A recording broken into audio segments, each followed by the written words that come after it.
discuss on chapter number 6 from your textbook Geography, Major Landform of the Earth. Okay, and today we will explain and discuss on part 2 of Major Landform of the Earth. In previous time में हमने landforms के बारे में पढ़ा था, types of landforms के बारे में पढ़ा था. Today's our discussion is on in this series types of mountains. Everybody know the what is the mountains. Okay, mountains जो है यहाँ there are the 3 types of mountain: fault mountain, block mountain and volcanic mountain. Everybody know it's very well क्योंकि previous in classes we will be read about the mountain. जैसे mountain शब्द आता है हमारे दिमाग में कुछ इमेजेस आने लगती है कि हाई हिल्स जो होती हैं उनको हम लोग माउंटेन्स बोलते हैं. Okay, in this series the first here firstly I am saying that there are the 3 types of mountain. The first is fault mountain. Okay, firstly मैं आपको बताना चाहती हूँ कि fault mountain की जो images होती हैं वो कुछ इस तरीके से होती है और ऊपर से इस तरीके से ये जो है like this, ये इस तरीके से fault mountain की जो इमेज है वो इस तरीके से होती है. जैसे एक नोटबुक होता है, नोटबुक को जस्ट हम we will be turn V shape, then a mountain जो है fault mountain है वो look like that. Okay, fault mountain. Okay, fault mountain is with the rugged relief and the high conic peak. इसकी high conic peak होती है. अगर हम इसका एग्जाम्पल लेते हैं तो Himalaya mountains. Okay, Himalaya mountain and Alps, while other with the rounded features and low elevation like Ural Mountains in the Russia and the Appalachians in North America. They are very old and fold mountain. One of the world's oldest fold mountain system is the Aravalli Range in India. This range has the considerably worn down due to the process of erosion. देखिए fold mountain जो होता है उसका सबसे बड़ा example जो है वो है हिमालय. ओके, हिमालय एक फोल्ड माउंटेन है. उसके अलावा एल्प्स है. इसके अगर आप देखते हैं तो इसके कुछ राउंडेड फीचर्स होते हैं. ये लाइक एक एलिवेशन होता है, एक एनवलप की तरह होता है और ये उरल माउंटेन की जैसा दिखाई देता है. और Russia and the Appalachians in the North America, ये 2 एग्जाम्पल्स और हैं इसके एंड दे आर वेरी पुराना, यानी ये जो फॉल्ट माउंटेन है वो इसकी जो एज है वो काफी ओल्ड है. And one of the world oldest mountain system is, सबसे oldest mountain system in this series में जो आती है वो है Aravalli. Okay, next we will be goes to block mountain. Okay, देखिए ब्लॉक माउंटेन्स की इमेज को पहले मैं डिस्क्राइब करूंगी कि ब्लॉक माउंटेन्स की जो मैसेज होती है वो लाइक इस तरीके की ब्लॉकेज होती है. उसमें यहाँ पर भी कुछ इस तरीके से ब्लॉक बने हुए रहते हैं. और अगर हम पूरी इसकी इमेजेस को अगर हम ध्यान से देखें तो ये बिल्कुल एक ब्लॉक जो हमारे बॉक्सेस होते हैं उस तरीके से लगते हैं. इसके अंदर जो ये वाला जो पार्ट होता है वो कहलाता है हॉस्ट. क्या कहलाता है? हॉस्ट. एंड द सेकंड जो होता है बीच के अंदर जो इसके अंदर जो स्पेस होता है वो कहलाता है ग्रेवेल. यहाँ का जो स्पेस है वो कहलाता है ग्रेवेल. ये जो मिड का जो पोर्शन है वो ग्रेवेल कहलाता है. अब ब्लॉक माउंटेन्स क्या होता है? देखिए fault mountain and block mountain. Fault में क्या होता है वो इस तरीके से स्लूप में हो जाता है, स्लॉप हो जाता है. और ब्लॉक के अंदर छोटे छोटे बॉक्सेस के जैसे ब्लॉकेट्स होते हैं वो बने हुए होते हैं.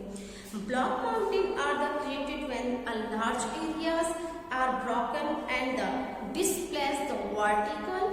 The unamplified block are the tamped to the hosts and the lower block is called the gargle. Before I explain that it is called the host और जो mid का जो ये है it is called the gargle.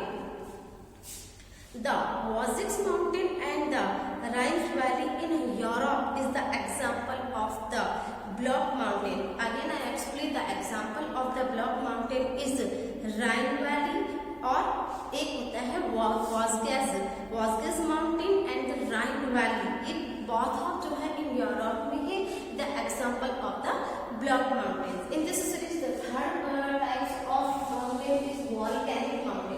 Volcanic mountain में एक हार्शिबल होता है जब इंटरनल जो हमारा इंटरनल होता है, अर्थ की जो इंटरनल जो स्पेस होती है उसमें प्रेशर हो जाता है या बहुत अधिक टेम्परेचर जब होता है, तो यहाँ से मिड से ये बहुत अधिक गर्म होकर के एज लावा के रूप में बाहर निकलता है और जितना भी इसका जो इंटरनल जो केमिकल्स है वो आउट आता है। आउट होने के बाद वो धीरे धीरे जो है कॉल्ड होने के बाद में वो स्टीम हो जाता है, जम जाता है। इसे कहते हैं volcanic mountain. Volcanic mountain are the formed by the volcanic activity. Okay, they are formed by the disposition and the solidification of lava. Okay, lava जो है यहाँ मिड से निकल करके बाहर इस तरीके से बहने लगता है और बहने के बाद में कॉल्ड स्टेजेस में आने के बाद ये एक हार्ड रॉक में कन्वर्ट हो जाता है। Mount Kilimanjaro Africa and the mount Fujiyama in Japan are the example of the such mountain. Again I explain the example of volcanic.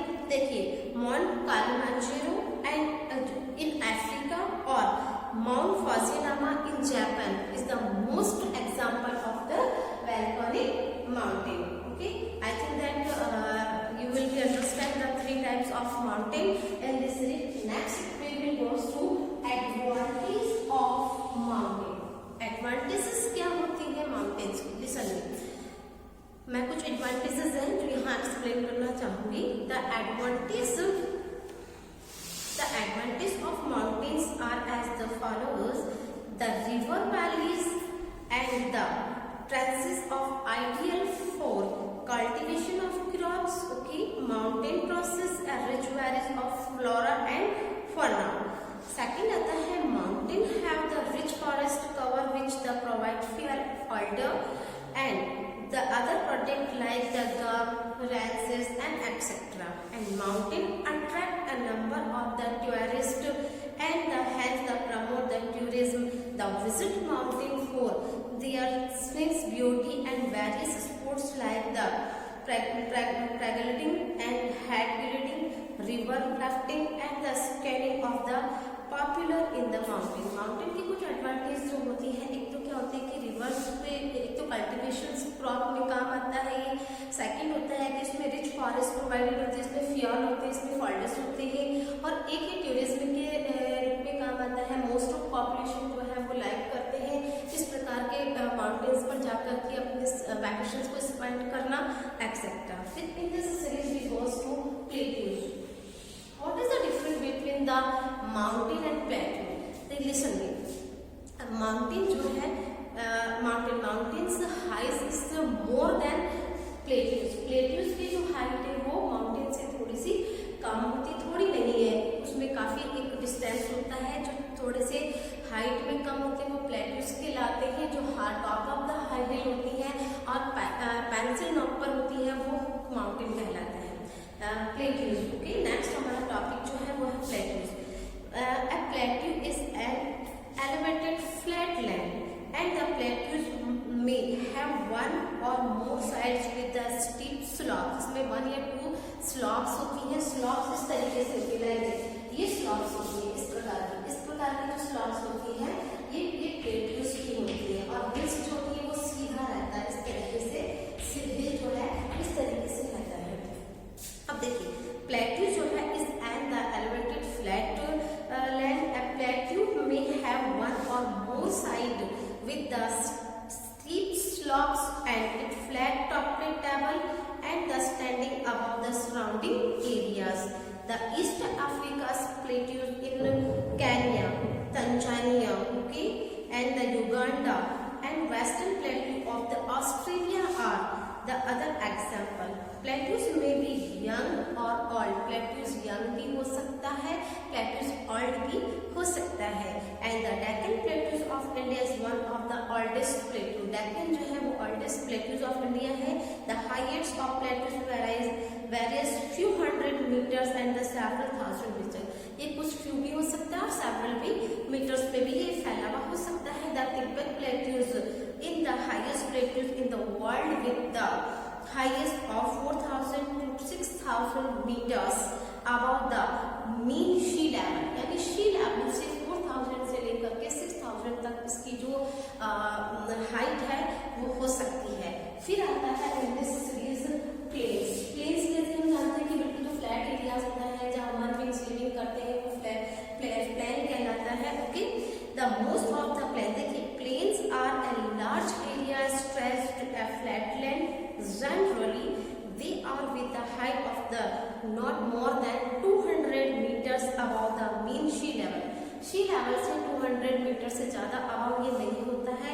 some plains are the extremely level and they some are the slightly rolling and the undulating surface, यानी surface में थोड़ा थोड़ा differences आ सकता है। Okay, अब इसकी formation जो होती है वो कैसे होती है कि most of the plains are formed by the disposition of rivers and their the tributaries.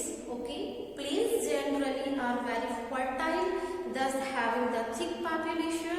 Some of the largest plain made by the river and found in the Asia and North America. For example, मैं आपको देना चाहूँगी कि Asia continent these plains are formed by the Ganga and Brahmaputra in India and the Yangtze in China. Is the river flow down the slopes of mountain and the erode them. देखिए planes की अगर जितनी भी अगर advantage कहें या कुछ भी कहें वो बहुत ज़्यादा है। Most of the populations are survive our life on the plains because the plains are have the more fertile होने से वहाँ पे क्रॉप्स जो है वो ग्रोइंग होती है और सारा जितना भी जो अर्थ की जितनी पॉपुलेशन है उनका जितना भी काम है वो ग्रोइंग फार्मिंग से ही होता है। नेक्स्ट हमारा जिसमें आता है वो आता है लैंडफॉर्म एंड द पीपल। देखिए लैंडफॉर्म और पीपल का एक बिलोंगिंग रहता है। अगर लैंडफॉर्म नहीं होगी, फर्टाइल नहीं होगी तो पॉपुलेशन जो है वो अपना सर्वाइव नहीं कर सकता है। उसके बाद में मैं नेक्स्ट पॉइंट पे जाती हूँ यहाँ पर एडवांटेज ऑफ प्लेट्यूज। एडवांटेज देखिए जहाँ माउंटेन की एडवांटेज है वहाँ एडवांटेज प्लेट्यूज की भी है। जहाँ एडवांटेज प्लेट्यूज की है वहाँ एडवांटेज प्लेन्स की भी होती है। तो look at the advantage of the plateaus. देखिए plateaus are very rich in mineral, okay, and the deposit this the reasons behind the location of many mining areas and the plateaus region in the world. The African plateaus is famous for the gold and diamond mining, while the Chota Nagpur plateaus in India famous for the disposition of the manganese, koila and iron. In the plateaus region, several waterfalls are found in many rivers in India and fall from the great heights. अगर हम देखें तो plateaus जो है वो rich minerals होता है, gold, iron, कोयला एक्सेट्रा थिंग्स जो है we will be get from the plateaus. इसलिए प्लेट्यूज की एडवांटेज जो है वो अपने लेवल पर बहुत ही इम्पॉर्टेंट है। अगर हम हुंड्रा फॉल्स की बात करते हैं, छोटा नागपुर की अगर हम बात करते हैं तो river the Subarnarekha and the Jog Fall of the Karnataka are the example of the waterfalls. यहाँ पे लावा जो है प्लेट्यूज में रिच मात्रा में सॉइल्स होती है और यहाँ की जो सॉइल्स होती है वो फर्टाइल होती है, बहुत अच्छी होती है। उसके बाद नेक्स्ट हमारा पॉइंट जो जाता है एडवांटेज ऑफ प्लेन्स। अब एडवांटेज ऑफ प्लेन्स में है प्लेन्स की जितनी भी एडवांटेज कही जाए वो शायद आई थिंक दैट यहाँ बहुत कम होगी। The plains are the most useful regions of the humans habitations. जितनी भी अपनी फीडिंग है, हैबिटेशन जो है वो यहीं से होती है। And the large plain areas available the construction of the house and the protective for the cultivation and the construction for the transport network easy for this because the plane surface is mostly flat. Now today's your chapter is finished here. Have a good day, have a nice day.